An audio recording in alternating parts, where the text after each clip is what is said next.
남의 말만 하는 사람 누가 좋아하나요? 제가 함께 시작을 해보겠습니다. 오늘 이제 설 연휴가 막바지입니다. 어떻게 설 연휴 어떻게 지내셨습니까? 저는 사실 좀 집안 어르신들이 좀 아파가지고요. 예. 이제 어머님은 작년에 이제 허리 수술해가 잘 못 움직이세요. 예. 그래서 부산에 혼자 부산에 계시고 계신가요? 친어머님은. 근데 이제 일주일 전에 장모님이 또 인공관절 무릎 수술해가지고 아이고. 병원에서 이제 못 나오셔서 제 책임은 애 셋을 데리고 다 인사 다니는 어르신들. 우리 와이프는 이제 어머니 간호해야 되니까 병원에서요? 병원에서 병원에서 이제 집에 왔다 갔다. 애가 셋이나 되세요? 네, 그러니까 애가 이제 고딩 올라가는 애하고 이제 중딩. 제가 그래서 저도 셋입니다. 비슷하구나. 이야. 이거 저 아들 하나밖에 없는 저는 너무 부러운데요. 그래서 다행히 우리 와이프랑 제가 애 셋 데리고 가면 좀 싸우는데 제가 혼자 데려가니까 저한테 그냥 조용히 있다가 애들. 그 애들도요 이렇게 그 생존 본능이 있어요. 그래가지고 엄마 아빠 같이 있으면 교묘하게 이렇게 양쪽을 이렇게 막 이렇게 줄타기를 하면서 애를 먹이는데 한 사람만 딱 있잖아요. 그러면 찰싹 붙어 있어요. 내가 애 같으니까. 내가 더 사고 칠까 봐. 그래서 그런 거예요? 이제 아빠 뭐하나 감시하러. 그렇구나. 그래서 어떻게 지내셨어요? 저는 뭐 시댁 갔다가, 그러니까 이제 전날까지는 지역구 저 인사드리고 그다음에 시댁이 경기도예요. 그래서 시댁 갔다가 또 당일날 이제 설날 당일날 오후에는 친정인도 부산을 갔죠. 그래서 이제 시댁에서는 시댁도 원래 부산이었잖아요. 아니 시댁은 경기도. 시댁은 경기도. 네, 경기도. 시어머니가 부산 분이시죠. 시어머니가 부산 분이고. 근데 저는 사실은 결혼 초기에는 시댁에 가서 뭐 이것저것 많이 하고 그랬는데 이제 아기 낳고 뭐 이래저래 하다 보니까 그냥 다 섞여가지고 적당히 이제 요령도 피우다가 또 열심히 다 하다가 이렇게 또 시청자분들은 그 궁금할 것 같아요. 야, 국회의원 며느리는 설거지를 할까? 당연히 하죠. 궁금할 게. 당연히 어때요? 하죠. 네? 당연히 하죠. 아, 그래요? 네. 그러면은 그 남자들은 저기 앉아 있고 우리 이 전통적인 그 풍경이잖아요. 네. 남자들은 앉아서 먹고 여자들은 주방에서 막 뭐 하고 나르고 뭐 이렇잖아요. 아니 저희 같은 경우에는 그 분업이 잘 돼 있어요. 그래서 뭔가를 막 두들기고 깎고 막 이렇게 깨고 하는 거는 주로 남자들이 앉아서 열심히 하고 있고요. 남자들 훌륭하네. 네, 그리고 이제 날르고 이런 것도 남자들이 주로 해요. 오. 그거는 왜냐하면 힘이 드니까. 근데 이제 우리는 요리는 주로 여자들이 많이. 왜냐하면 또 신우들하고 다 모여가지고 요리하면서 또 많이 수다도 떨고 그러거든요. 우리랑 좀 다르네. 저희 집은 애가 많아요. 그래서 제 와이프 남동생, 와이프 이형제고 나도 우린 아들 이형제인데 제 와이프 남동생은 이제 설 하루 전날 우리 집에 와요. 제가 장인 장모님 모시고 살아요. 그래서 인사 오는데 그 집은 애가 남자만 넷이야. 아들만 넷이하고 아들만 넷이고 막내가 이제 10몇 개월 돼가지고 그렇게 오면은 애 7을 난리 나겠네. 애 7을 감당하는 게 이제 남자들 쥐어 목시고 방해하지 마라. 놀아주는. 그것도 큰일이죠. 그렇지. 사실 그 큰일이에요. 애들이 좀 어리겠네요. 어리죠. 이제 우리 저 어떻게 되나. 그치, 애들이 말썽 피지 않게 이렇게 잘 놀아주는 것도 큰일이고 뭐 설거지는 사실 기본이에요. 설거지는 저는 이제 뭐 바쁘니까 그 설거지 말고 이제 요리를 원래 같이 이렇게 해야 되는데 저를 기다리다가 날 새거든요.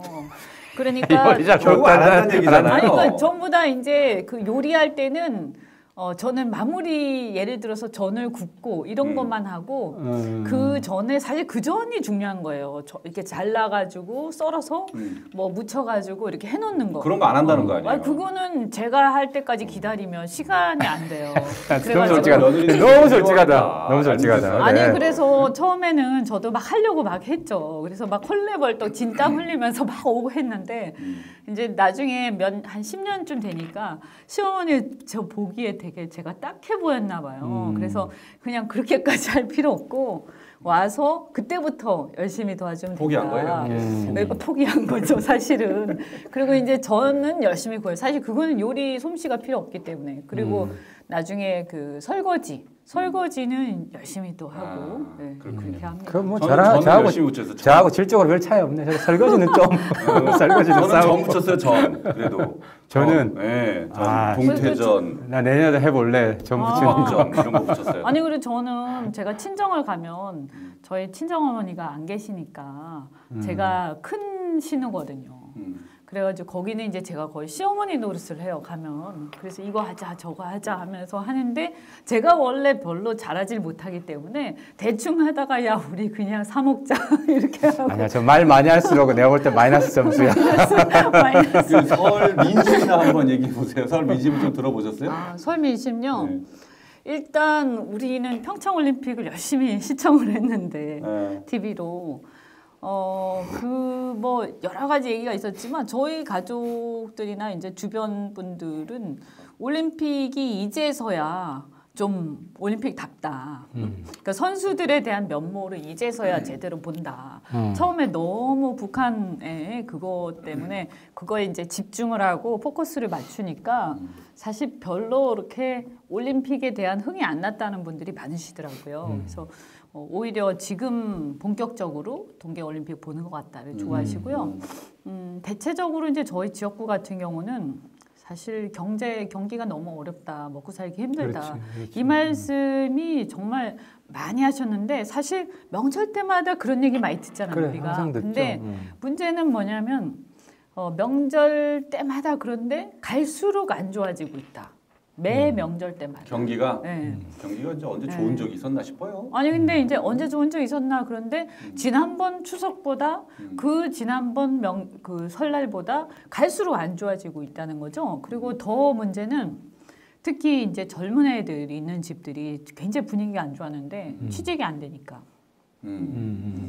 그렇죠. 네, 그런 것들에 네. 특히 이제 우리 왜 나중에 얘기를 하겠지만 군산공장 폐쇄 얘기도 있었고 그리고 분위기 좀 그런 면에서 굉장히 침체돼 있고 우리 어르신들 같은 경우에는 야 우리는 그래도 지금까지 잘 먹고 잘 살았는데 니네 이제 우리 손자 손녀 때 이 나라가 어떻게 될 거냐 걱정하시더라고요. 네. 먹고 살 거리는 있겠냐 일거리는 있겠냐.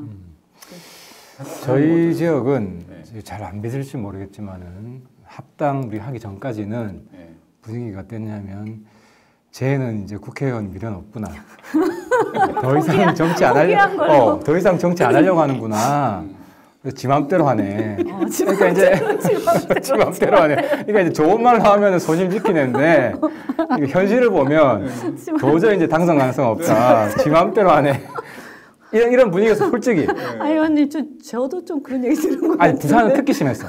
부산은 딱 딱 그게네. 쟤는 끝났어. 쟤는 끝났어. 네 맘대로 해봐. 네 맘대로. 이거 딱 양극화가 돼가지고 민주당이 이제 고정 한 40%가 있으니까 여기에 반발하는 한국당이 있고 중간에는 아무리 뭐 소신이 있어도 언제 뭐 소신 있다고 성공하는 것도 아니고 이런 분위기지만 내가 지나가면 왠지 안쓰러운 분위기로. 왜냐하면 이제 잔소리 하다가 잔소리 안 들으니까. 이러다가 이번에 딱 해서 뭐 바뀌었어요 좀? 좀 바뀌었어요. 이제. 이제 열심히 해봐. 열심히 해봐. 맞아. 약간의 희망이 보이는 거예요. 틈새 희망이 보이는. 그래서 이길 것 같지는 않지만. 이길 것 같지는 않지만. 어떻게? 이게 솔직히 저 부산에. 부산에 뭐 솔직하게 말씀하시는 게 필요죠. 그래서 내가 깜짝 놀란 게 실제로 내가 한 말씀드렸잖아요. 바른정당 국회의원이 부울경에 9명이었는데 나 혼자. 네. 거기에 구청장, 군수, 시구 의원이 꽤 있었을 거 아니에요. 네. 다 떠나고 우리 동네에 구의원 셋. 바른정당의 부산, 울산, 경남에 다 통틀어 구의원 셋밖에 안 남았어요. 바른정당에. 고마운 분들이에요. 고마운 분이지. 그래서 내가 또 이제 설날에 진짜 고마워서 올렸죠. 올리고 그리고 어느새 국민의당 세가 부울경의 바른정당보다 훨씬 강했어요. 국민의당 국회의원 하나도 없어요. 없죠. 그런데 시구 의원은 좀 있었죠. 더 있어요. 더 있어요. 그래서 내가 어느 시점에 국민의당 시구 의원이 우리 당보다 더 많은 사실을 인지하고 이 뭐지? 순간 놀랬는데 근데 통합한다고 정신 없어 진짜. 그 생각을 의식을 못했어. 내가 부산, 울산, 경남 그래 초라해져 있었던 사실을 그리고 왜 네 맘대로 살지 마라 하는 의미를 모르다가 이제서야 그래서 좀 현실에 너무 발 붙이고 사는 게 네. 정치에 좀 장애가 될 때도 있다. 그러면은 국민의당의 시구의원들이 이제 통합미래당으로 바른미래당으로 왔으니까 그래도 든든하시겠네요. 그 정도. 저는 이제 딱 3명 있었는데. 살림 그래서 내가 동네 다닐 때마다 이제 좀 살림 폈으니까 좀 도와주세요. 저는 이제 동작을이잖아요, 서울에. 요번에 이제 그 명절 인사 때 좀 돌아봤어요, 시장을. 근데 이게 참 당명이 저도 이제 미래당에 대해서 호의적인 입장이었지만 이게 막상 국민들한테 바른미래당 이렇게 하니까 뭔지 잘 안 몰라. 먹혀요. 그지. 막 이렇게 튕겨 나오는 느낌이 들어요. 바른 국민이 더 나아. 바른 국민 했으면 그냥 뭐 국민의당 국민당이에요 이렇게 아마 그렇지. 했으면은 훨씬 부드럽게 됐을 텐데 그래. 미래당 정치 관심 잘 없으시면 잘 이게 안 읽잖아요. 그래서 참 그게 이 지방선거 때 우리가 진짜 열심히 해야 되겠구나. 우리가 당명을 정말로 많이 알려야 되겠구나라는 생각을 많이 했어요. 홍보를 많이 해야 돼요. 네. 홍보를. 그래서 사실 현수막도 저는 뭐 실제로 내려온 것보다 훨씬 더 많이 제가 후원금 이런 걸로 해가지고. 잘하셨어요. 근데 당 이름 바꾸고 선거 달고. 쳐본 적이 처음이죠. 그렇죠. 이 의원도 처음이지. 당 이름 바뀌고 그렇죠. 대선 때 우리는 한번 뭐 대선 당 때 생기고 우리는 쳐봤잖아요. 했으니까. 쳐봤지. 국민의당 생기고 국민의당 쳐봤죠. 이름 아니 근데 네. 국민의당은 뭐 워낙 그때 그래도 당명은 많이 알려졌었죠. 그때 센세이션을 했기 때문에. 그렇지. 총선 지나고. 근데 이제 재밌는 건 뭐냐면 대중적으로 이렇게 널리 퍼져 있지는 않았는데요.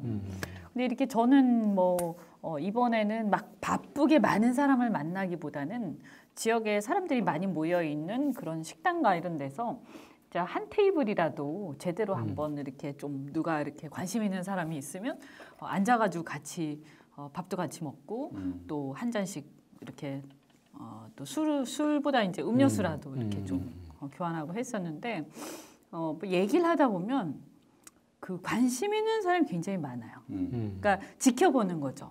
그래서 좀 얘기를 하다 보면 알고 있다고. 안 그래도 이번에 그 통합한 거 알고 있고 관심을 가지고 지켜보고 있다고 열심히 한번 해보시라고. 그렇죠. 근데 어르신들이 이런 속설이 있잖아요. 뭐 1번만 쫙 찍는다, 2번만 쫙 찍는다. 안 그래요. 안 그렇죠. 제가 왜 그걸 어디서 확인했냐면 사람 이름을 다 알아요. 노인네들이 이제 지난번 지방선거 할 때 이제 제 지역구 중에 하나 기장이었어요. 기장. 네. 기장 군수가 무소속이에요. 오씨야, 오씨. 네. 무소속은 번호도 쫙 끝이잖아요. 끝이죠. 그래서 기장 군수 번호는 6번이고 그 다음에 시장이 그때 민주당이 안 나오면서 오거돈 그때 총장이 시장 후보로 4번인가 뭐 그랬어요. 근데 이 어떻게 찍냐면은 이제 여당 지지지만 당시에 새누리당 지지지만 오 시장을 찍고 또 군수는 6번을 찍고 근데 시의원 구의원은 또 1번을 찍고 이런 식으로 다 골라 찍어요 이 양반들이. 아니 우리 총선 때 당하고 후보를 교차 투표하는 그럼. 국민들을 우리가 봤잖아요. 그러니까 비례랑 다르게 찍잖아. 그러니까 이제 1번이면 쫙 찍고 꼭 그렇지 꼭 않아요. 그렇지 그러니까. 않아요. 이제는 아니에요. 이제는요 그 선거 전날쯤에 다 이렇게 종이 놓고 다 한대요. 그래. 집집마다 같이 가족들이 뭐 똑같이는 안 하겠지만 우리 좀 정하자 이런 데들도 있고 어쨌든 제가 이번에 또 느낀 게 뭐냐면 대선 때요 그 안철수와 유승민 대표를 찍었던 사람들 그 사람들이 돌아왔어요. 그건 제가 확실하게 느끼겠어요. 그러니까 내가 대선 때 안철수 찍었어. 야, 그거 유승민 돌아왔으면 찍었어. 30% 넘는데. 그러게. 저는 뭐 사실은 그 30%. 사람들이 결집해서 투표장만 나오면 어쨌든 지금 현재 그분들이 일부가 대선 끝나고 나서 문재인 대통령 쪽으로 약간 쏠리면서 민주당 지지도 그거 돌아온 게 우리 목표가 아니라 이미 돌아왔다. 이거 약간 뻥 같은데. 아니 근데 희망상 아니에요? 희망상?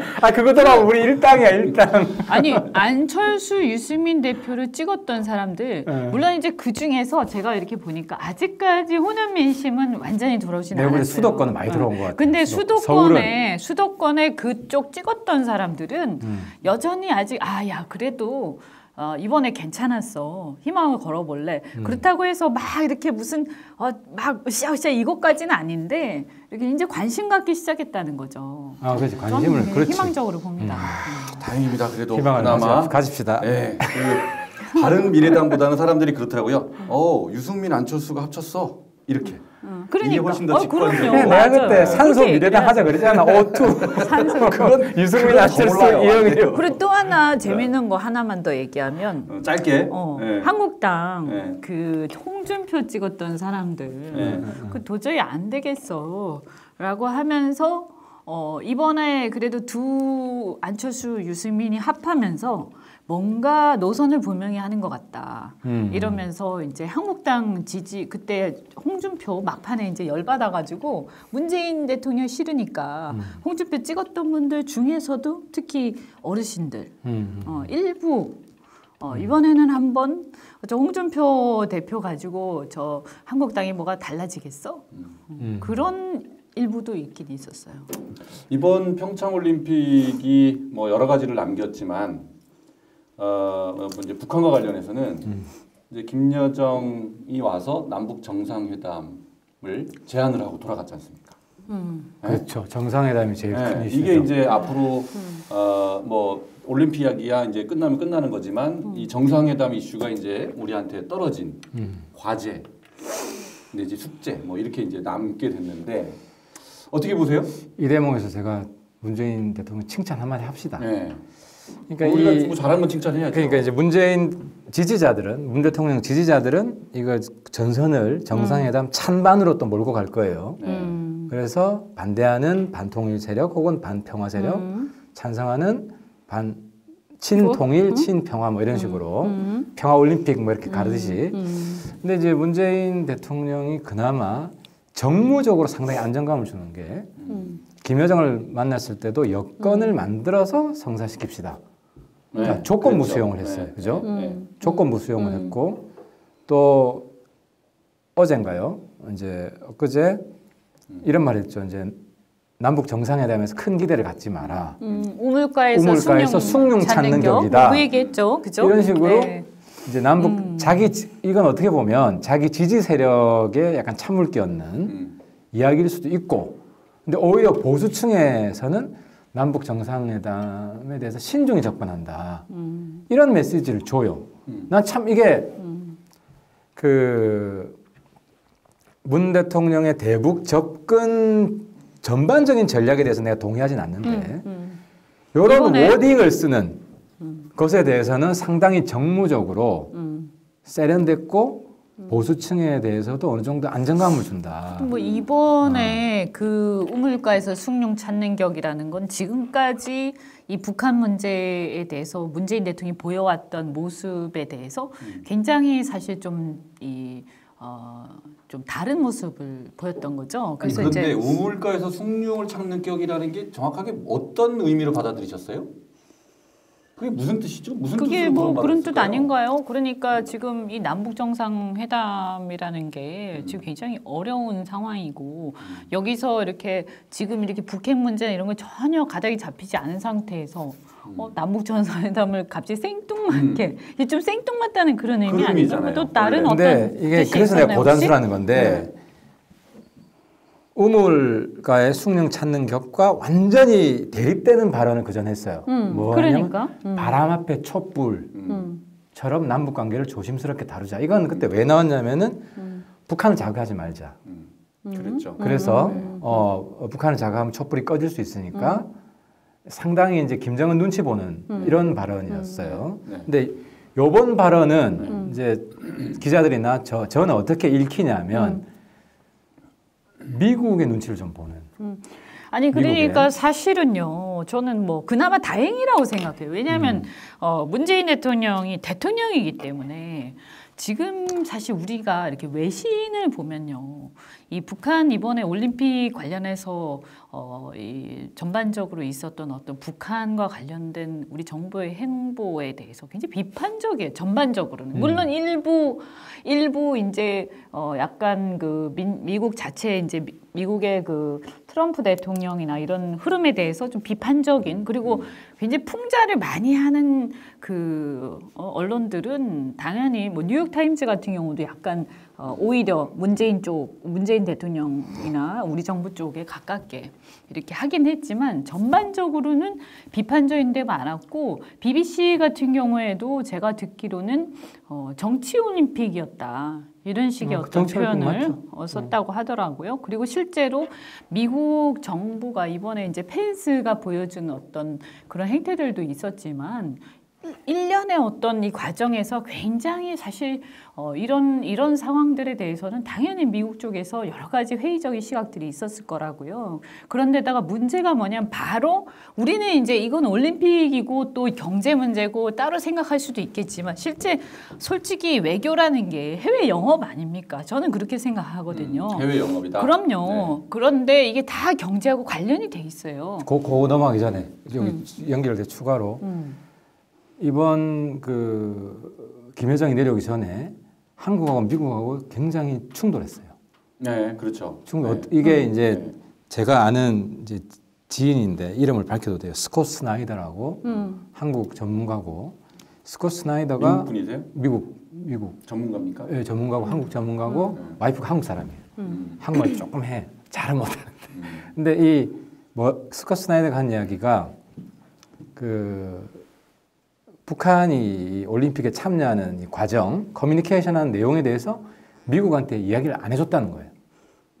미국 한국 정부가 공유를 안 했다고요? 공유를 안 했어요. 생각을? 사전에 안 한 거죠. 네. 사전에. 안 해가지고 미국이 굉장히 우려하고 불만이 고조돼서 이제 화가 났겠네요. 화가 났지. 아니 저 화가 나는 정도가 아니라요. 그렇죠. 생각을 해보세요. 이번에 이제 사실 제가 보면 김정은 신년사 하기 전부터 어떤 모종의 공감대가 있었던 거예요. 그죠? 1년에 그 이후에 김정은 신년사부터 지금까지 쭉 흐름이라는 거는 어느 정도 시나리오를 가지고 남북 간이 해왔던 거라고 보이거든요. 그런데 그러면 이 신년사 바로 직전에 어떤 모종의 공감대가 있었을 텐데 이런 부분도 굉장히 지금은 이 국제 제재와 관련해서 심각한 상황인데 전쟁까지 얘기가 오고 가던 중이었잖아요.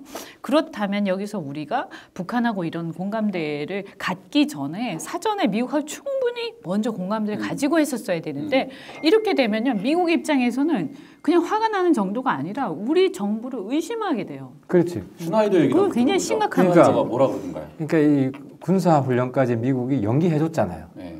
그런데도 안 알려줘가지고 탈북자를 불렀죠. 트럼프가 국정연설에 네. 목발 올리고 그것뿐만 아니라 백악관에 9명 탈북자를 또 불렀어요. 초청했죠. 또 초청해서 이게 여기서부터 한국 정부한테 경고를 한 거예요. 마이크 펜스도 와서 몸으로 똑같은 보여줬고. 거예요. 펜스도 그때도 와가지고 한국 사람들이 탈북자한테. 보면 잔치집에 재 뿌리는 것 같지만 미국 입장에서는 강력한 경고를 보내는 경고를 거예요. 보낸 거죠. 경고. 그래서 한국 정부가 그때서 앗뜨고 한 거야.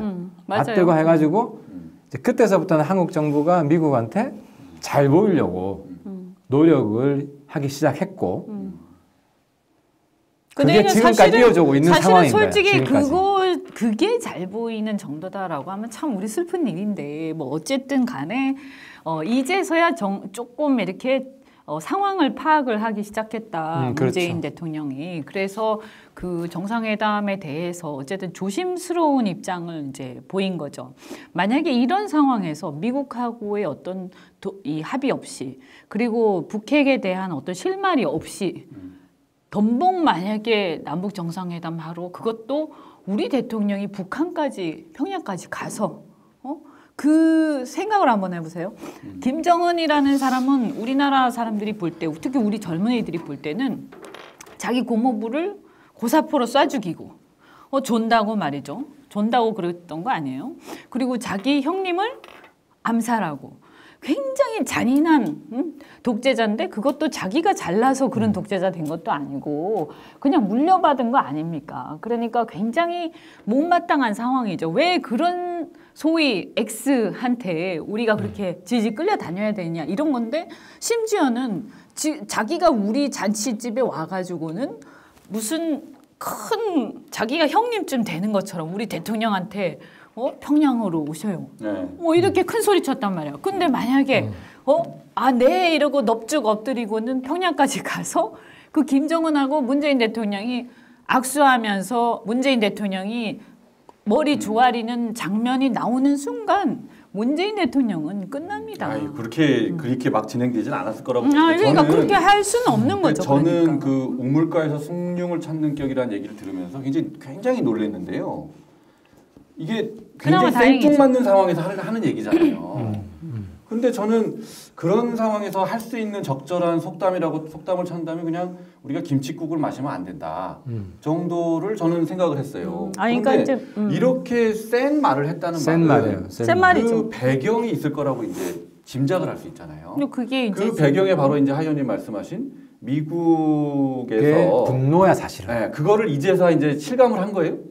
아니 그러니까 이제 이미 실감을 하고 있었고 미국에 신호를 줄 필요가 있었고 여기에 이제 추가해서 철강 53%. 아니 그러니까 지금요 이 철강 세탁기 여기까지 하고 그러니까 지금 한국만 EU나 캐나다나 지금 캐나다가 미국 철강 수출 1위라는데 다 빠지고 OECD 국가에서는 한국만 들어갔어요. 일본도 빠지고.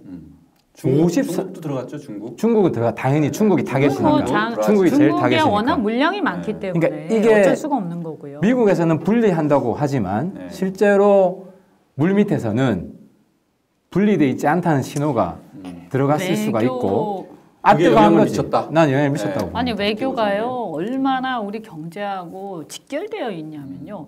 만에 하나 미군이 철수하거나 지금 상황에서 이런 일이 만에 하나라도 벌어지면요. 당장 어쨌든 간에 많은 미국계, 영미계 금융기관을 비롯해서 모든 이런 쪽에서 변화들이 생깁니다. 그리고 대한민국에서 철수하는 그런 이제 영미권 또는 이제 서구권의 그 회사들도 생길 거고요. 외교라는 거는 해외 영업이 그걸 경제하고 외교를 따로 생각하면 이게 어떤 이야기까지 이건 나왔냐면 큰일이 난다고요. 그 한국 정부가 순진하게 생각하면. 이번에 이제 북한 고위급 인사들 오면서 유엔과 미국에 자꾸 대북 제재 예외를 요청을 했잖아요. 그랬죠. 요청을 했잖아요. 근데 이제 어느 정도는 들어줘야죠. 그래야 대화가 된다면은. 근데 이게 너무 심하게 요구하면 예를 들어서 육해공이 다 열렸잖아요, 지금. 근데 그 중에서도 예를 들어 마식령을 왜 가냐.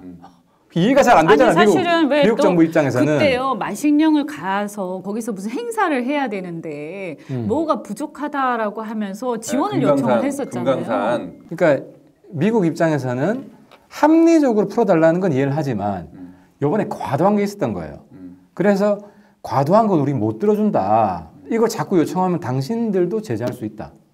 한국도 아니, 우리도 이런 위반이 경고가 되는 왔어요. 그런 경고가 왔어요? 왔어요. 그럼 확인하셨어요? 그거는 이미 언론에도 보도가 됐어요. TV조선에도 보도가 됐고. 한국도 제재 대상에 포함시킬 수 있다? 있다. 아니 그건 그러니까 이게 어떤 상황이냐면 거지. 만약에 우리가 지금 제재 한국의 그 국제관계에 대해서 요건을 냉정하게 볼 충족하게 필요가 있는데 중국이 북한도 제재했지만 사드 때문에 한국도 제재했잖아요. 중국은 남북을 다 제재했어요. 네. 그리고 미국은 어떤 입장이냐면 자기들이 제재하는 국가를 지원하는 비합리적으로 지원하는 국가도 같이 제재하는 같이 그래서 제재하죠. 중국의 회사들이 제재를 당했잖아요. 그렇죠. 네. 그게 세컨더리 보이콧이에요. 그렇죠. 그래서 미국에서는 이게 글로벌리 일관성이 있어야 돼요. 여기만 예외를 두면 다른 나라들도 또 예외를 달라고 할 거기 때문에 그래서 이번에 한국은 상당히 불쾌했고 이런 불쾌함을 펜스가 표출을 했고 심지어 철강에서까지도 봐줄 수 있었던 거를 그걸 연속선상에서 우리가 아니 봐야 된다는 이거는요 거죠. 절대요. 그 국제 관계에서요 우리가 보통 이제 회사들 큰 회사들 투자를 하지 않습니까? 그러면 애널리스트들이 그 회사의 투자 여부를 이렇게 그 뭐 추천을 한다든지 이렇게 할 때 그런 관계를 다 봅니다. 그래서 우리가 보통 증권가에서 아주 뛰어난 애널리스트나 이런 어떤 딜러들은 실제로 세계사 그러니까 세계 역사와 이런 국제 정치에 대해서 굉장히 밝은 사람들이 그럼요. 많이 일을 한다고요. 그럼요. 그러니까 이런 문제들이 절대 우리가요 절대 이걸 좌시하면 안 되는 게요. 이 외교는요 제가 여러 번 말씀드리지만 외교는 국제 경제하고 직결돼 있습니다. 그러면 이제 이 의원님께는 이걸 묻고 싶은 거예요. 자 이렇게 이제 지금 최근에 일련의 상황 때문에 대통령의 인식의 변화도 남북 대화에 대한 변화가 이제 감지가 됐잖아요. 뭐 인식까지 변했는지 모르겠는데 하여튼 이제 정무적인 멘트만 판단을 보면 적어도 그래요. 그러면 뭐 좀 약간 그러면 이제 위기를 느꼈겠지. 그렇죠. 본인도. 앞으로 남북 정상회담에 대한 그 전망 이게 실제로 열릴 것이냐, 열린다면 언제 열릴 수 있을 것이냐, 뭐 이렇게 어떻게 보시는 거예요? 저는 이제 이 남북 정상회담이라는 게 만에 하나 이제 열리게 되면요. 거기서부터 그 다음 순번까지 우리가 다 예측을 해야 돼요. 그냥 남북 정상회담 열고 그 다음에 아무런 일도 일어나지 않은 상태에서 끝난다. 이거 있을 수가 없는 거예요. 그러면 어떤 성과가 예견되기 전에는 남북 정상회담 열 수가 없는 그 거죠. 성과라는 거는 비핵화입니까? 그 비핵화에 대한 최소한의 어떤 단서라든지 북한의 의지가 확인이 돼야 정상회담 열 수가 있어요. 왜 그러냐면요. 정상회담 그냥 무턱대고 가서 만나고 막 전 세계에 중계가 되고 다 했는데 전혀 비핵화에 대해서 아무런 성과도 못 얻고 그냥 끝난다. 이렇게 되면 그럼 북한은 어떻게 하겠어요? 우리 대통령한테 정상회담 북한까지 이렇게 가서 저는 가면 안 된다고 생각하지만 어쨌든 정상회담을 하면서 요구하는 사항이 있을 겁니다. 북한이요. 우리한테 그냥 뭐 한번 대화해보자. 이건 있을 수가 없는 거 아닙니까? 외교에서. 그러면 북한이 요구하는 것은 어쨌든 간 자기들의 경제 제재에 대한 뭐 완화 뭐 이런 것들일 텐데 이런 부분들에 대해서 우리가 이거 응하는 순간 상당한 어떤 부채를 지게 되는 상황이고요. 거기서 만약에 우리도 북한이 기대하고 있는 것에 대해서 어떤 충족도 지켜주지 못하는 상황이 오면 북한은 오히려 이걸 계기로 해서 도발을 더 할 수 있는 명분을 쌓게 되는 거예요. 그러면은 현실적으로 가능성이 높지 않다 이렇게 보시는 아니 거예요? 저는 그래서 만약에 남북 정상회담 한다면 적어도 비핵화에 대한 뭐 단정적인 것까지는 아니지만 그런 의지가 확인이 돼야 이것이 가능하다. 네. 근데 이제 이게 저희 야당도 대응을 굉장히 잘해야 됩니다. 네. 그러니까 전제 조건이라기보다 여건. 네. 문 대통령에게 여건을 만들자 해서 제일 중요한 것은 미국하고 커뮤니케이션이에요. 네. 그러니까 예를 들어 평양에 특사를 우리 보내야 됩니다. 근데 워싱턴을 먼저 들러야 돼요. 그 특사가. 네. 워싱턴에 들러서 충분히 정보 공유를 하고 미국이 원하는 바를 알고 그걸 또 전달해야 되고. 지금 저 임 비서실장이 단장으로 돼 있잖아요. 그 결과적으로 어떻게 될지 모르겠어요. 임종석 단장. 근데 이제 그 부분도 제가 한 가지 좀 쓴소리 하고 싶은 것은 북한의 특사 보낼 때 국정원장은 뺐으면 좋겠어요. 국정원장이 단원으로 들어가 있죠. 그러니까 그거는 굉장히 안 좋은 역사고. 아 그렇습니까? 과거에도 국정원장이 실제로 그 지금 서훈 남북 정상회담 국정원장이 다 추진했었어요. 그렇죠. 네. 근데 그렇잖아요. 북한을 뒤엎을 책임을 가진 사람이 그 근데 사실은 하의원님 제가 이 대목에서 가면 안 된다. 국정원장은 북한 특사로 가면 안 된다. 그러니까 미국 특사로는 제일 좋아요. 왜냐하면 지금 한미 관계 어그러진 게 대북 정보를 서로 공유 안 했기 때문에. 근데 이 대목에서 제가 확인을 좀 했으면 싶은 게 이 서훈 국정원장이 사실 이번에 이 북한하고 이 대화를 하면서 물밑에서 대화를 하면서 여기까지 아까 말씀하신 대로 미국하고 공감대조차 없이 여기까지 진도를 뺀 사람이 누구냐 과연 국정원장 아닙니까? 그 사람인 걸로 저는 짐작하는데요. 근거는 있으세요? 저는 뭐 들은 얘기가 있어요. 그런데 그래서 네. 단원으로 가는 게 적절치 그러니까 이제 이게 않다는 이제 거예요? 지금 보면 예를 들어서 문재인 정부 쪽에서 북한하고 제대로 대화할 수 있는 사람 누가 있겠느냐 하는 문제인데요. 물론 뭐 시중에서는 뭐 임종석 얘기도 하고 하지만 이제 그것은 시중이 아니라 지금 발표가 됐어요 그렇게. 임종석 단장으로 한다. 그래서 국정원장을 단원으로 발표한 건 아니고 청와대에서. 근데 이제 물밑에서 실제로 여러 가지를 진행했던 것은 서훈 국정원장일 것이다. 그리고 그 사람이 저는 이번에 북한에서 김여정하고 김영남하고 이렇게 왔잖아요. 저는 그 사람들의 동선이 어떻게 되는지 모르겠는데 그래도 한국에 와 있는 동안 많은 사람들을 만났을 겁니다. 그래서 어쨌든 간에 이분들이 여기에 국내에 남한에 와 있는 동안 저는 틀림없이 국정원장을 많이 만났을 거라고 짐작이 되고 어쨌든 그런 부분들에 대해서 뭐 다 깔 수 있는 문제들은 아니겠지만 그래서 이 국정원장에 대해서 저는 굉장히 궁금하게 생각을 해요. 이 사람이 어떤 사람인가, 어떤 생각을 갖고 있는가. 국정원장은 사실 국정원 직원들은요 대통령이 죽으라면 죽는 신용까지 했던 그런 대통령의 신복들이에요. 그렇죠. 그러니까 그냥 굉장히 충실한 공무원이라고 보시면 근데 됩니다. 문재인 대통령이 죽으래도 죽나요? 그 대통령이 이명박 박근혜 바뀌면 정권의 예, 국정원은 공무원했던 사람들인데. 정권이 대통령이 바뀌면 그 대통령에 충성해야 됩니다. 그게 원칙이죠. 그게 원칙입니다. 안 그러면 국가 유지가 제대로 안 됩니다. 이건 우리가 이제 양해를 해줘야 되고. 국가 원수니까. 근데 이제 제가 하고 싶은 이야기는 문재인 정부도 그 정도는 알고 있는 것 같아요. 비핵화에 어느 정도 진전을 이루어내지 못한 정상회담은 네. 아, 그건 이게- 미궁인 미궁. 이게 실패로 평가될 것이라 알고 있는데 이게 애매한 점은 뭐냐면요. 그 정무적으로 판단을 해야 돼요. 왜냐하면 북한은 수령사이기 때문에 이 성과가 있을지 없을지는 수령을 만나기 전까지는 알기가 어려워요. 네. 그러니까 그렇군요. 실무회담을 할 거 네, 아니에요. 네.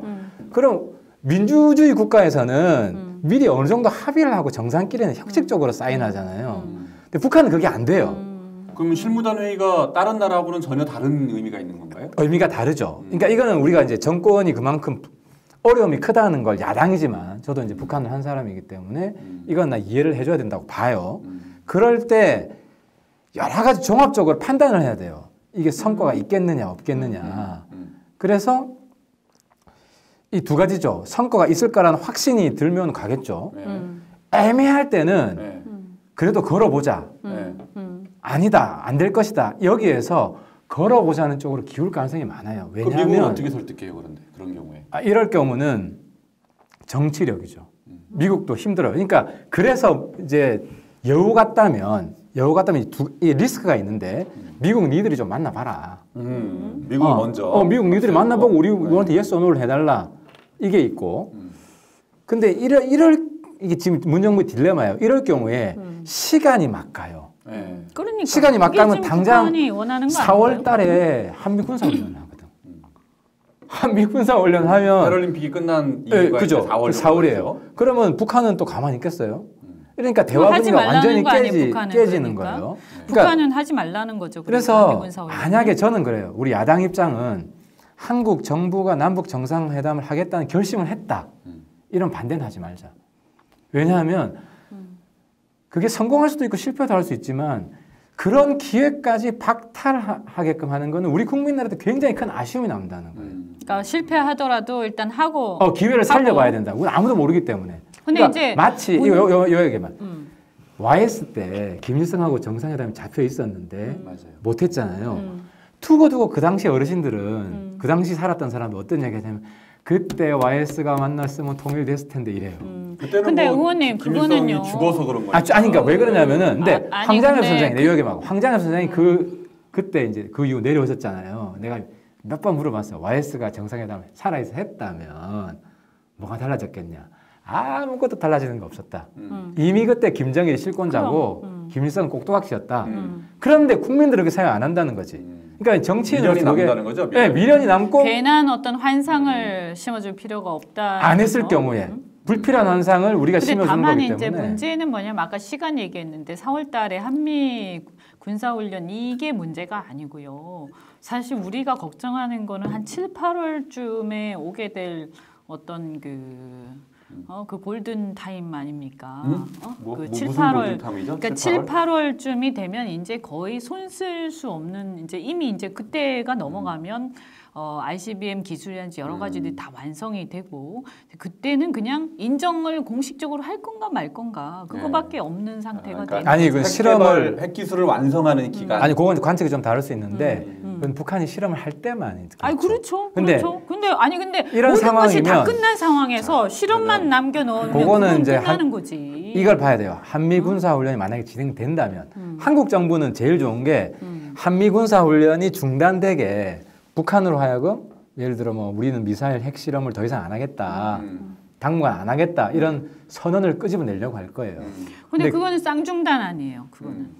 그렇더라도 만약에 북한이 근데 그 지금 선언을 쌍중단에 대해서 우리가 동의하나요? 저는 우리 동의가 문제가 아니라 근데 미국이 상당히 압박을 받죠. 아니 쌍중단에 대해서 그것도 이미 우리 국내에서도 그렇고 미국도 그렇고 생각이 많이 다르잖아요. 거기까지 너무 가면은요. 이건 너무 가상이고. 너무 가는데 어쨌든 말씀 많이 하셨으니까 저는 그 부분에 대해서 그냥 쉽게 생각하면 안 된다. 왜냐하면 어쨌든 그 북한이 이번 올림픽 문제도 북한이 결국 시간을 벌게 해준 문제가 있다라고 미국 측에서도 많이 우려를 하고 있고 또 실제로 이 올림픽 기간 동안 한 3, 4월까지 북한이 시간을 벌었단 말이에요.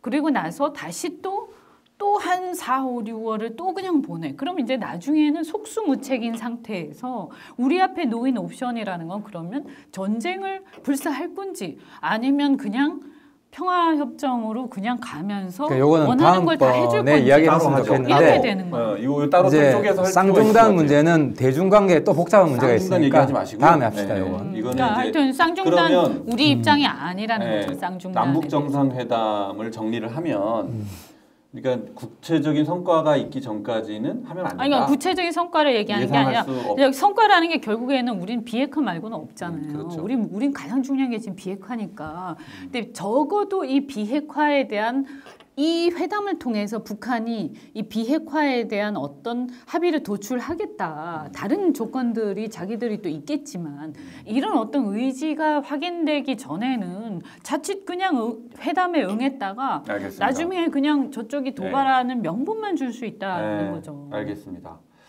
자, 그러면 남북 정상회담 얘기가 이제 굉장히 오래됐는데요. 이게 참 어때요? 좀 이게 듣는 분들이 굉장히 어려웠을 수도 있어요. 네, 굉장히 좀 지루했을 수도 있을 것 같아요. 근데 이제 조금 이제 좀 가벼운 얘기로 좀 해볼까요? 그러면 지금 문재인 정부 때 다시 대통령 전용기 얘기가 나오고 있어요. 대통령 전용기. 근데 이제 청와대 쪽에서 아마 그런 얘기를 한 것 같아요. 평창 올림픽으로 인해서 국격이 높아졌으니 이제 전용기를 둘 때가 됐다. 뭐 그런 보도가 나왔대요. 네. 끝난다 그러죠? 그런 보도가 나왔는데. 그거는 뭐 지원해줘요. 대통령 전용기 필요하죠. 더 열심히 일하라 그러고. 그거는 저는 야당이 반대할 필요가 없다고 생각해요. 네. 어떠세요? 그런데 돈을 뭐 근데 뭐 저는 뭐 전용기를 임대를 하는 게 더 싼지 아니면 사는 게 더 싼지 그거 잘 모르겠어요. 근데 그런 걸 떠나서 그냥 제가 이렇게 봤을 때는 국민들의 반응은 그거 같아요. 하여튼 다 좋은데 지금 우리나라 정말 살기 힘들단 말이에요. 네. 근데 무슨 지금 국격이 어쩌고 하면서 굳이 전용기 얘기가 지금 나올 때냐. 네. 너무 안이하고 나이브한 거 아니냐. 이런 문제의식이 있죠. 전용기 해주고 돈 더 많이 벌어오라 그래. 문제는 뭐냐면 돈을 벌기는커녕 계속 실업은 높아지고 계속 경제는 나빠지는 쪽으로 가요. 근데 제가 이렇게 보면요. 아까 외교 해외 영업이다 그 얘기도 했지만 외교는 외교대로 죽쓰고 그다음 이 외교 죽쓰는 것 때문에 계속 경제적 영향을 받아 더 안 좋아지고 근데 실제로 우리 경제가 저도 기재위에 있지만요. 지금 이 정부가 하고 있는 경제 정책들을 보면 절대 좋아지기가 어려운 정책들을 하고 있어요. 네. 그러니까 그건 그거고. 그건 그거고.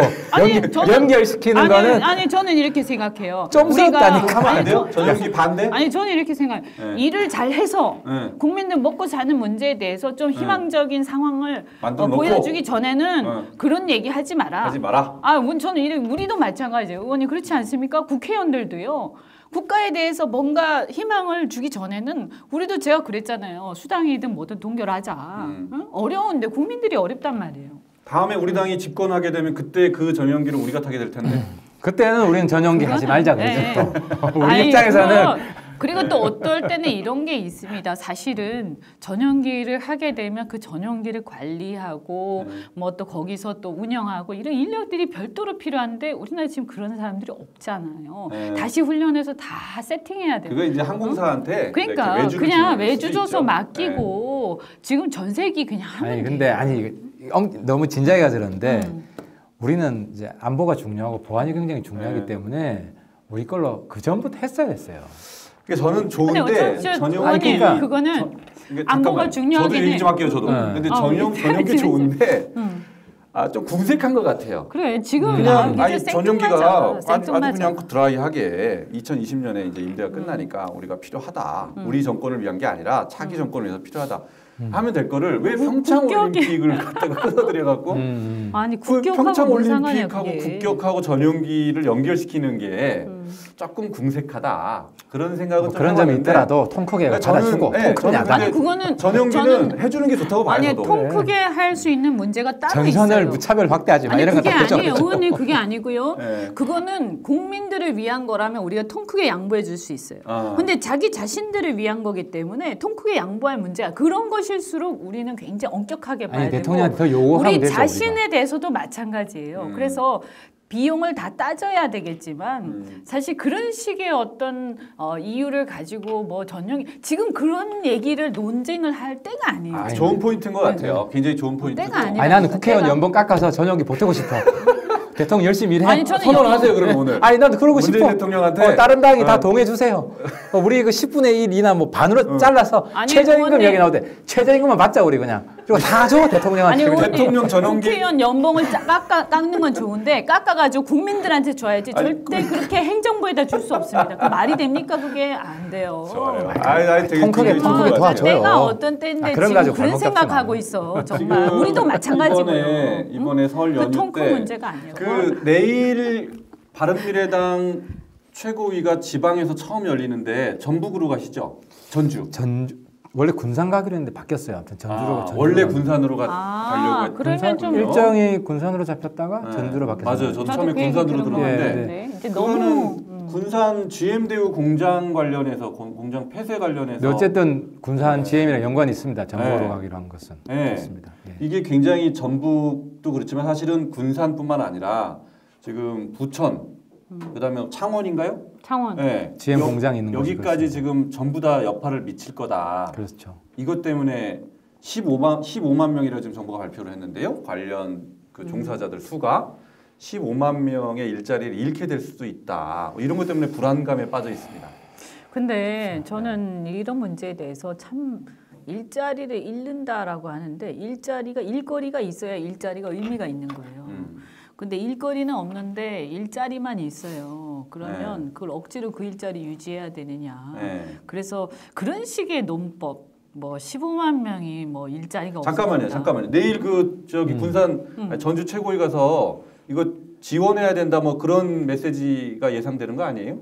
아유, 두 가지 그거 의미가 좀 두 가지 의미가 신중해야지. 있죠. 네. 그러니까 그 군산은 이미 문 닫겠다고 발표를 했잖아요. 네. 이건 좀 회복하기 쉽지 않은 것 같고 이제 그랬을 때 그 전북 지역에 대량 실업이 초래되잖아요. 예. 그러니까 이런 경우는 고용재난특별구역을 네. 선포해야죠 정부가. 그래서 그 실업자들에 대한 대응 지원책을 예. 마련해야 되고 예. 그 비슷한 상황이 재작년이었죠. 부산 지역의 한진해운 파산 나면서 그 관련자들 지원책이 이제 발표가 됐었어요.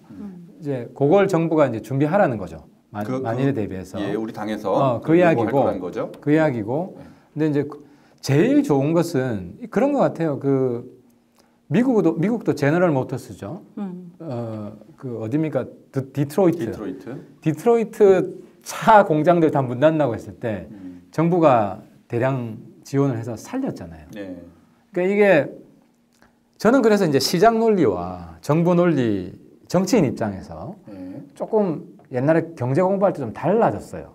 뭐가 달라졌냐면 근데 미국이 잠깐만. 세부적 그러니까 그 팩트에 대해서 확인할 필요가 요건 이제 있어요. 디트로이트에 대해서. 맞아 하고. 그러니까 요 군산 GM 공장 그 GM이 원하는 게 뭐냐? 지금 정부한테 5천억을 추가 지원해달라. 그렇죠. 이게 GM도 이게 무조건 폐쇄가 아니라 네. 조건부 폐쇄잖아요. GM 본사도 조건부 폐쇄이기 때문에 저는 아니 어디를 조건부 폐쇄한다? 군산도 아직은 그런 것 같은데요. 폐쇄한다고 지금 군산 말고 다른 지역.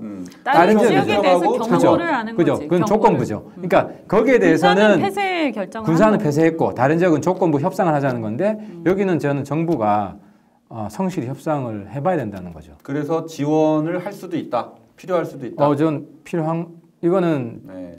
정부가 어떻게 판단할지 봐야겠는데 네. 일단은 1차적으로는 살리는 방향으로 신경을 써야 되죠. 이 의원님은 좀 생각이 다르신가요? 아, 저는 뭐 명확하게 다릅니다. 네. 제가 대우조선에 대해서도 저런 식으로 마약을 계속 주사하면서 몰핀을 주사하면서 저렇게 연명해서는 안 된다. 네. 결국은 공적 자금은 공적 자금대로 들어가고 회사는 못 살아날 가능성이 네. 많다 이렇게 네. 얘기를 했는데요.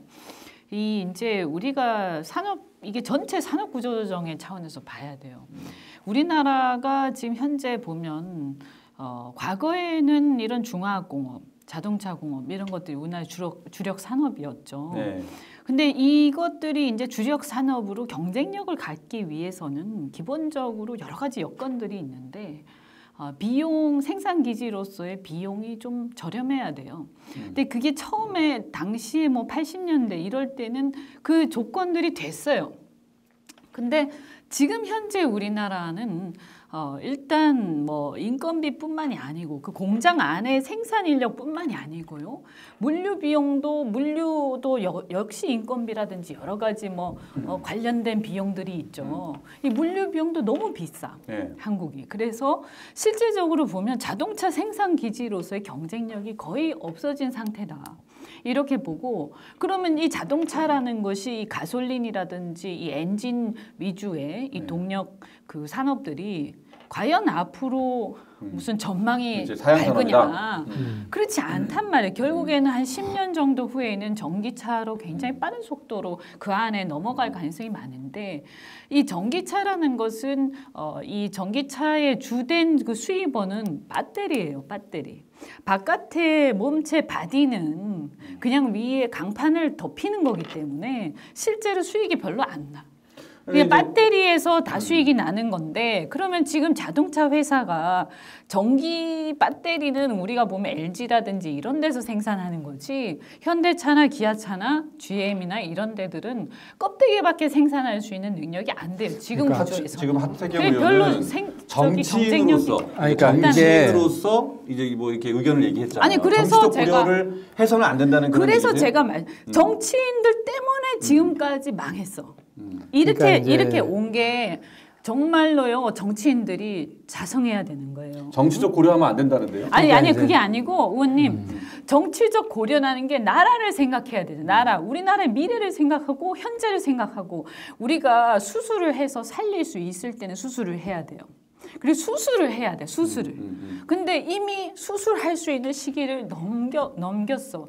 그 타이밍 다 놓치고 이제는 술 쓸 수가 없는 손을 쓸 수가 없는 언발에 오줌 누기가 될 거다 이런 얘기잖아요. 그렇게 되는 그죠? 거죠. 그러니까 이제 우리 당이 역할이 참 만들었다는 힘든 게 네. 시장 지상주의도 아니고 네. 정부의 만능 퍼주기도 아니고 네. 굉장히 이제 똑똑한 정치의 길을 가야 되기 때문에 이게 어려운 거예요. 근데 이제 오늘 기사를 보니까 한국 GM의 전 노조 간부 집에서 4억 원 현금 뭉치가 발견됐다. 그거는 네?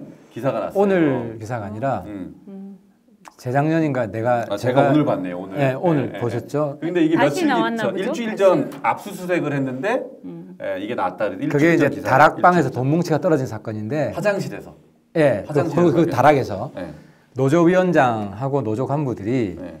집단적으로 조직적인 그 채용 비리를 저지른 거예요. 작년 네, 5월에 그게요. 한 걸로 돼 있네요. 그리고 시장가가 딱 정해져 있어요. 네. 그게 저도 사실은 이제 그 기업에서 이렇게 좀 한 10년 정도 있었지만 되게 마지막 회사가 한국노총 산하의 그 노조였어요. SOL이었네. 네.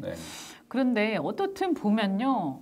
그 노조 간부들도 다 기득권자들입니다. 그리고 이 회사도 문제가 있는 게 그동안 우리나라의 대기업들은 자기 회사가 갖고 있는 여러 가지 약점과 여러 가지 문제점을 커버하기 위해서 노조하고 같이 함께 하나의 어떤 같은 배를 타버린 거예요. 그래서 서로가 서로의 약점을 그냥 묻어주는 네. 이런 상황으로 계속 간 거죠. 현대차가 대표적인 경우잖아요. 그러니까 회사는 골병이 나는 거 아니에요? 그래서 이번에 저는 이번에 정말 우리가 제대로 한번 보고 이런 어떤 귀족 노조의 문제, 그다음에 회사의 진짜 어떤 경쟁력 문제 처음부터 다시 한번 뜯어봐야 되고요. 그러니까 이게 재벌하고 귀족 노조가 중소기업과 그 노동자들을 인질로 잡고 있는 거예요. 네. 제가 귀족 노조 그 행태만 보면 그냥 망하게 하고 싶어요. GM도. GM도. 근데 문제는 그 숫자보다 그 연관된 하청 협력업체 숫자가 몇 배로 많거든. 네. 그 사람들도 같이 타격을 받기 때문에 그러니까 어쨌든 귀족노조의 기득권을 어렵네요. 완전히 때려잡아야 돼요. 이게 이번 보세요. 기회에. 이게 회사가요. 자동차 회사라는 게 영업이익이 보통 3, 4% 정도면 많이 나는 거예요. 그러면 그렇게 많은 게 아니거든. 근데 엄청나게 투자를 한다고요. 돈이 많이 들어가, 비용이. 그런데 이 수많은 사람들이 거기에 붙어서 먹고 살고 있는데 그럼 예를 들어서 회사의 이익은 하나도 안 올라가고 계속 적자로 내려가고 있는데 만약에 노조들이 계속 투쟁을 하면서 임금을 올려달라 이른다. 그러면 그걸 어디서 충당하겠어요? 결국에는 임금은 올려주고 나중에 하청업체들한테 가는 단가를 갖다가 후려칠 수밖에 없는 거예요. 왜냐하면 공짜가 없거든요, 세상에. 이게 벽돌을 아랫돌 빼서 윗돌 개기식이기 때문에 어쨌든 어딘가에서 없는 이익을 빼가지고 갖다 붙이면 다른 사람이 손해볼 수밖에 없게 돼 있어요. 예, 그 참 우리 바른미래당은 제가 정말로 소망하는 것은 대기업 노조가 이제 아까 말씀하셨지만 이제 기득권층이잖아요. 그렇죠. 우리 한국 사회에서 보면 상위 10%에 해당하는, 그죠? 공무원들, 대기업 노조원들 상위 10%. 근데 우리 바른미래당은 상위 10%가 아니라 하위 90%. 보호를 받지 못하고 소외된 비조직 90%. 노동자, 네, 비조직 비정규직. 그다음에 중소기업. 그렇죠. 뭐 이런 노동자, 농민들, 예, 뭐 이런 분들이 기댈 수 있는 그런 합리적인 정치 세력이 필요한데 우리 당이 정말 그렇게 됐으면 좋겠어요. 아니 그러니까 그렇게 하려면 우리가 사실은 또 비슷한 얘기예요. 결국은 정치적으로 근시안적인 생각을 하기보다 진정성을 가지고 국민을 믿고 그냥 가는 수밖에 없어요. 네. 그러니까 이제 어쨌든 간에 사실 민주당도 내부에 민주노총, 한국노총 조직들이 상당한 정책 대의원을 차지하고 있지 않습니까? 그래서 사실은 이 당권을 잡기 위해서는 민주당 안에서 당권을 잡으려면 이 노총하고 손을 잡지 않으면 못 잡습니다. 이런 또 문제가 있는 거고. 이번에도 빚을 많이 졌죠. 네, 그렇죠. 이번에도 뭐 또 대선 때도 마찬가지. 그러니까 이 조직된 노동자들은 그게 숫자가 사실 10%라고 하더라도 나머지 90%보다 정치적으로 훨씬 힘이 센 게 현실이고 특히 보면 자영업자들 이런 분들은 또 조직이 잘 안 되잖아요. 그러다 보니까 실제 뭐 700만 명이라고 해도 정치적 힘이 없고 그러다 보니까 대변이 잘 안 되고 이런 그렇죠. 문제들이 있는데 하여튼 우리는 근데 계속 이런 목소리들을 내면서 뭐가 진짜 진정한 정의인가 네. 이런 얘기를 좀 해야 된다. 정의 얘기가 나왔으니까 지금 또 이제 네티즌들이 우리 설 연휴에 또 광분했던 네티즌들 광분케 했던 뉴스가 하나 터졌어요. 박영선 민주당 의원이 박영선 특혜 평창에 가가지고 스켈레톤 윤성빈 선수 바로 저 우승 장면 옆에 이렇게 있다가 문매를 맞고 있잖아요. 네? 그렇죠. 하연님 안 가셨어요 평창에? 그런 꼴락 깔라가봐 안 갔어요. 하얀 패딩 안 받았어요? 뼈가 맞고 있는. 국회의원들이 하얀 패딩 하나씩 주나요? 그거 저는 못 받았는데요. 받으셨어요? 사실 돈이 없어서 못 갔어요. 왜냐하면은 무슨 돈이 없어서 못 갔어요? 너무 입장료가 비싸고요. 아니 그 뭐 국회의원인데 뭐 그거 안 나와요? 이렇게 그게 오야지 맞았으면 좋겠는데 국회의원이라고 표 주는 거 아니고요. 맞아. 저 표 한 장도 못 받았어요. 사야 그래서, 돼요. 네. 하나도 못 받으셨어요? 이 의원님도 하나도 못 받았어요? 저는 그런 얘기 그래서 전혀 못 들었어요. 제가 사실은 미래당이라서 그런 거 제가 아니야? 혹시 야당이라서 그런지 잘 네. 모르겠는데 그러니까 제가 우리 가족들 저 혼자 갈 수 없잖아요. 네. 와이프랑 애 셋, 다섯을 같이 가야 돼. 기본. 그러니까. 장희 장모님하고 하면 7이 같이 가야 되는데 표값을 알아보니까 야외 그게 5만 원. 그렇죠. 제일 싼 게. 제일 싼 게. 5만 원이면 3, 40만 원 필요해. 교통비 하면 더 들잖아요. 근데 뭐 어르신들 모시고 추운데 야외 갈 수 없잖아요. 네. 실내로 가면 몇십만 원 뛰어. 아니 저 장모님은 우리 사위가 재선 국회의원인데 VIP석으로 딱 나 이거 데리고 가겠지. 그래서 제가 집에서 욕 많이 먹습니다. 네? 집에서 욕 많이 먹어요. 아니 그런 기대할 거 아니에요. 저 초등학생 아들 있잖아요. 아니 이제 저희는 엄마 이런 거 안 가 이렇게 얘기 안 해? 저희는 혹시라도 이제 왜 보면 이번에 그 지자체 이런 데서 동원을 많이 했잖아요. 이 좌석 채운다고. 그랬죠. 그래서 혹시라도 저도 동원돼서 갈까봐 우리 남편이 자기 바쁘니까 그런 얘기 혹시라도 꺼낼 생각하지 마라. 네. 이런 근데 얘기 김칫국이었어요? 하더라고요. 김칫국? 아니요. 그리고 저는 사실은 이렇게 그 경기를 갖다가 이제 처음에 초반 같은 경우에는 너무 막 북한 막 이래가지고 좀 김샜어요. 제가 이제 표를 사서라도 제가 좋아하는 게 그 프리스타일 스키 이거 저는 못하지만 구경하는 거 굉장히 좋아하고 또 피겨 같은 경우도 너무너무 보고 싶고 이제 차준환 선수의 또 팬이거든요. 걔 진짜 잘하는 것 같은데 진짜. 걔보다 더 잘하는 애가 있다는 사실에 놀랐어요. 그리고 이제 제 네이선 첸 정말 뭐 제가 큰일 났어요 이거.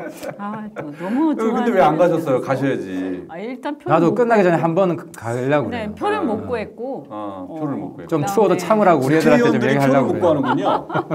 아니 이제 인기 네. 많은 건 표를 못 구해요. 네. 그래서 사실 이번에 그 스켈레톤 같은 경우에는 네. 윤성빈 선수가 굉장히 좀 전도 유망했기 때문에 아마 표 구하기 힘들었을 거예요. 근데 박영선 의원은 아무도 저 설날이라 사람이 없을까봐 자기가 걱정돼서 갔다 이렇게 얘기했잖아요. 아니 근데 이제 저 사실 알아보니까 네. 특혜가 맞긴 맞아요. 맞아요? 백이에요, 백.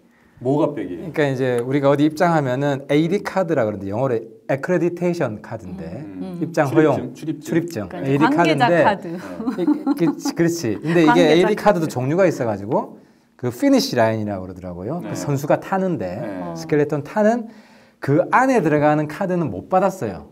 박영선 의원이. 그렇습니까? 예, 그 옆에 있는 게스트 카드만 받았는데 그 IBSF더라고요. 그러니까 봅슬레이 스켈레톤 인터내셔널 봅슬레이 스켈레톤 페더레이션. 그러니까 국제 봅슬레이 스켈레톤 연맹회장. 그 대회를 주관하는 연맹회장 옆에 있었던 거야. 여당 의원이라고. 그래서 연맹회장 백으로 연맹회장은 아무데나 들어갈 수 있으니까. 근데 연맹회장이 국회의원인지 어떻게 알아요? 누가 소개를 했겠지. 그러니까 이제 아마 한국의 그러니까 국제가 아니라 도정환 장관하고 다 친하니까. 장관하고 뭐 최문순 지사 다 친하니까 이제 해서 같이 이제 들어간 거죠. 도장관도 같이 가고 도장관도 그 가고 회장도 가고 뭐 그냥 딸려갔다. 백으로 들어간 거죠. 그러니까 엄밀히 이야기하면 어쨌든 특혜는 맞아. 근데 그 회장이 데리고 들어갔으면 괜찮은 거 아니에요? 그게 특혜지. 그게 특혜예요? 네, 이제 아니 글로벌리 그냥 회장이 엄격히 예를 보면 들어서 어떤 관계자라서 이분이 좀 같이 봐야 된다 이렇게 해서 갔으면 모르겠는데 그냥 제가 볼 때는 아마 의원님 말씀하신 것처럼 도정환 장관이 이렇게 관계 해서 없잖아요. 갔던 것 같아요. 연관성이 그러니까 없잖아요. 장관이 이렇게 하는데 뭐 회장이 야 안 됩니다 이럴 건 아니잖아요. 그러니까 그냥 이제 같이 간 거고 어쨌든 뭐 사실. 좀 뭐 연휴 첫날, 그러니까 설 연휴라서 사람이 없었을 것 같다. 그거는 조금 이제 당황한 나머지. 왜 간 거예요? 박영선 의원은 거기에? 저도 좀 궁금했어요. 그거는 뭐 서울시장 지금 거기에 도움이 된다고 생각해요? 그렇게까지 이야기하고 싶진 않고 어쨌든 뭐 박영선 의원은 말 그대로 선의로 봐주고 싶은데 그러니까 시대 바뀐 거를 제대로 인식을 못했다. 사실 백으로 들어갈 수 있는 사람이 아니 일반인이 그걸 백으로 그렇게 들어갈 수는 없잖아요. 근데 저는 박영선 의원이 어쨌든 피니시 라인에 가 있으면 윤성빈이 금메달 따는 그 장면에서 자기가 옆에 얼굴을 비칠 수 있을 것이다. 그 계산을 했을 거 아니에요. 어쨌든 그랬겠죠. 네? 네, 근데 그랬겠죠. 그게 결국은 자기한테 도움이 됐을 거다라고 판단을 했으니까 또 그렇게 했을 거 아니에요. 저는 그 심리가 잘 이해가 안 돼요. 근데 뭐가 도움이 되나요? 박영선 아니 그러니까 분명히 저도 그 경기를 봤는데 정말 클로즈업 돼가지고 계속 나오더라고 그 장면이 왜냐하면 피니시 라인이니까 그렇죠. 계속 역사적인 나오는 거야. 순간이었잖아요, 계속 또. 그러니까 어쨌든 간에 얼굴이 많이 팔리는 얼굴이 나오는 것 팔릴 수 자체가? 있는 것은 사실이에요. 근데 이제 뭐냐면 아무리 근데 인지도를 높이고 싶더라도 야 조금 너무 무리한 거 아니냐 이런 생각이 들고 아마 제 생각에는 그분이 요새 이제 서울시장 준비하시잖아요. 다 아시잖아요. 근데 요즘에 보면 좀 초조하신 것 같아. 근데 이제 저는 이제 여기저기 많이 나와요. 박영선 의원 초조해서. 험담하고 싶지 않고 네. 이번 사건으로 너무 기죽지 말고 잘하시라는 말을 하고 싶은데 박영선 의원이 미디어에 특출이 강하다는 일화를 하나 소개시켜 드릴게요. 나 아주 인상 깊은데 뭐 MBC 기자 출신인데 뭐. 근데 이제 나는 정말 그때 인상 깊었던 게 최순실 감방 청문회 했잖아요. 감방 청문회 할 때 박영선 그때 같이 의원 가셨죠. 저랑 몇 같이 사람이 가셨죠. 같이 들어갔어요. 근데 어. 교도소잖아. 어. 이거 가지고 들어오지 말라고 그러는 거예요. 어. 이거 핸드폰? 스마트폰은 못 들어가죠. 못 가지고 들어가잖아. 근데 그렇죠. 우리는 네. 협상을 한 거야. 그래도 사진 하나 찍어야 된다. 네. 최순실 감빵이지만 기자도 못 갔죠 그때. 기자도 아무도 못 그렇죠. 들어왔죠. 네. 그러니까 우리 국회의원들밖에 없고 네. 사진 하나 찍는 거 허용해 달라. 네. 그거 가지고 대여 시간을 협상을 한 거예요. 교도소는 안 된다. 우리는 그래요? 해달라. 오. 결국 밤새기는 어렵잖아요. 그 다음 날 네, 넘어가면 네, 또 네, 우리는 감방 청문회도 못 하니까. 네. 그래서 그 오후 4시인가 뭐 좀 돼가지고 우리가 단념을 한 거야. 네. 네. 우리가 단념을 해서 안 찍겠다. 네. 까지만 하고 이거 몇 개를 가지고는 들어갔어. 갖고는 들어갔다. 갖고는 들어가서 안 찍겠다 약속만 하고 숨겨 들어가는 거예요? 숨겨 들어갔지. 그러면 되나? 숨겨 들어갔는데 문제 있네. 이 역사의식이 더 앞선 거죠. 에이. 역사 의식이. 근데 문제는 뭐냐면 꿈보다 해몽이 좋아. 근데 그 안에 들어가서 이라고 얘기하죠. 그 안에 들어갔어. 면회실 쪽에 자리를 잡고 있는데 최순실이 또 안 나온대. 안 나온다는 거야. 그랬죠. 또 안 나온다 그래가지고 아유 뭐 언제 나오려나 이러고 있는데 박영선이 짠 하고 이걸 꺼내가지고 네. 그 교도소 안 면회실에서 페북 라이브를 진행을 하는 거야. 세상에 촬영도 안 되는데 생방송을 했다고요? 페북 라이브를. 근데 거기는 이제 이게 어디냐면은 면회실 부모님이 안 쪽에. 말리셨어. 근데 이제 문제는 그 당시에는 워낙 국민들 관심도 높고 야. 그 페북 라이브를 얼마나 많이 받겠어요. 근데 그때는 최순실이었기 때문에 그게 문제가 잘 안 됐나요? 그렇죠. 그렇게 규칙을 그거는 어겼는데도. 안 되죠. 안 됐죠. 아무리 최순실이고 그러니까 박근혜고 뭐건 간에 그렇게 해서는 안 되는 거지. 그 정말 문제가 있네. 그러네. 그래서 그런 문제 그 있었군요. 박영선 의원이 한 사람 다 거기 찍었어? 인터뷰를 진행을 한 거야.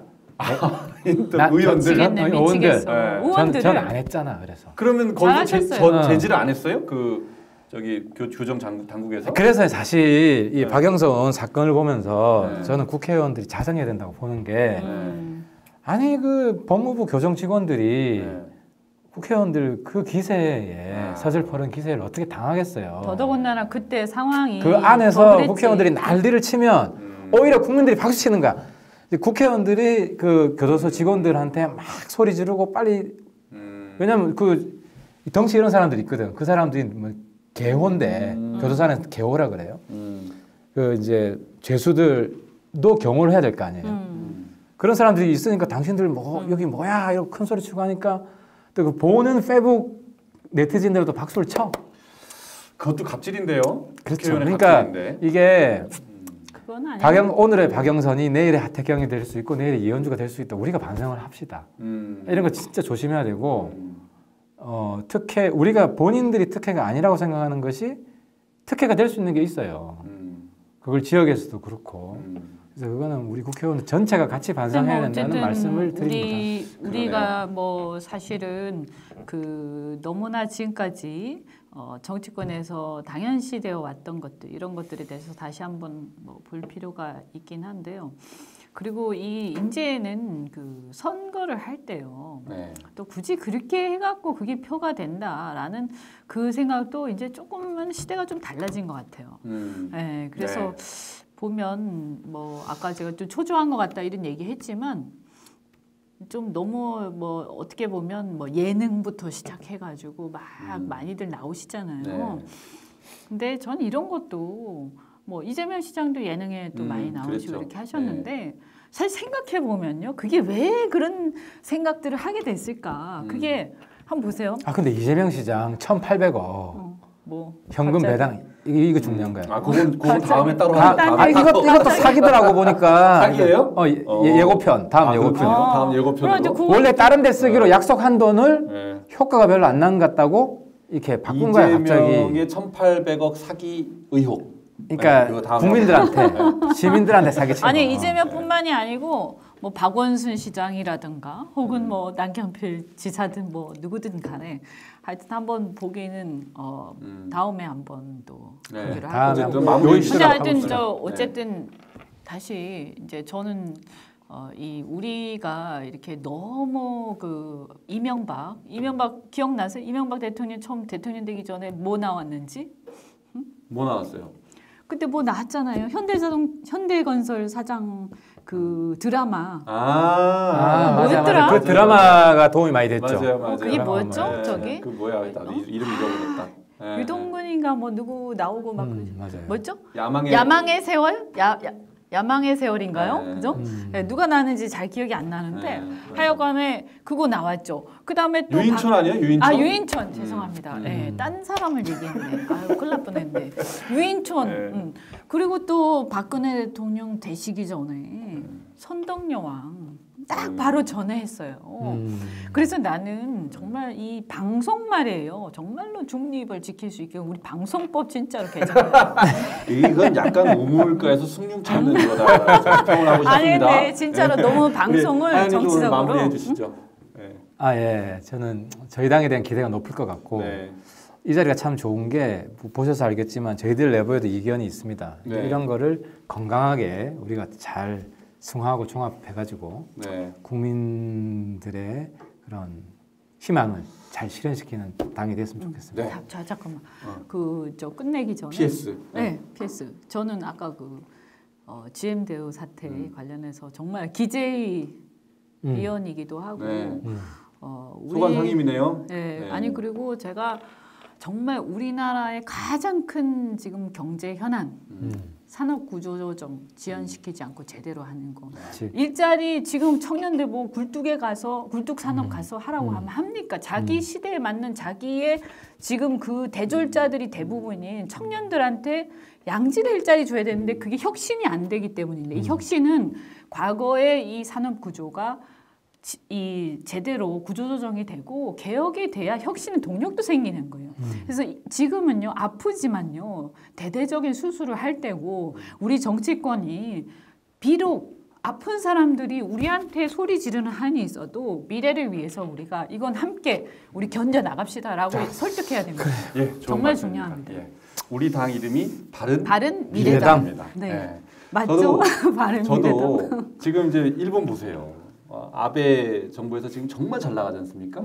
지난 뭐 계속 얘기했던 게 잃어버린 10년, 잃어버린 20년 뭐 그런 게 계속 반복되는데 지금은 이제 그런 얘기 쏙 들어갔어요. 체질 개선이 됐다라는 거잖아요. 우리가 아까 이 의원님 말씀하셨지만 우리는 그 시기를 놓쳤어요. 이제라도 마지막 기회인 것 네, 같습니다. 늦었지만 우리 해야 됩니다. 진짜 바른미래당만큼은 정치적 고려 없이 우리 대한민국과 청년의 미래를 위해서 제대로 된 정책을 펴는 그런 당이 되도록 해주세요. 네.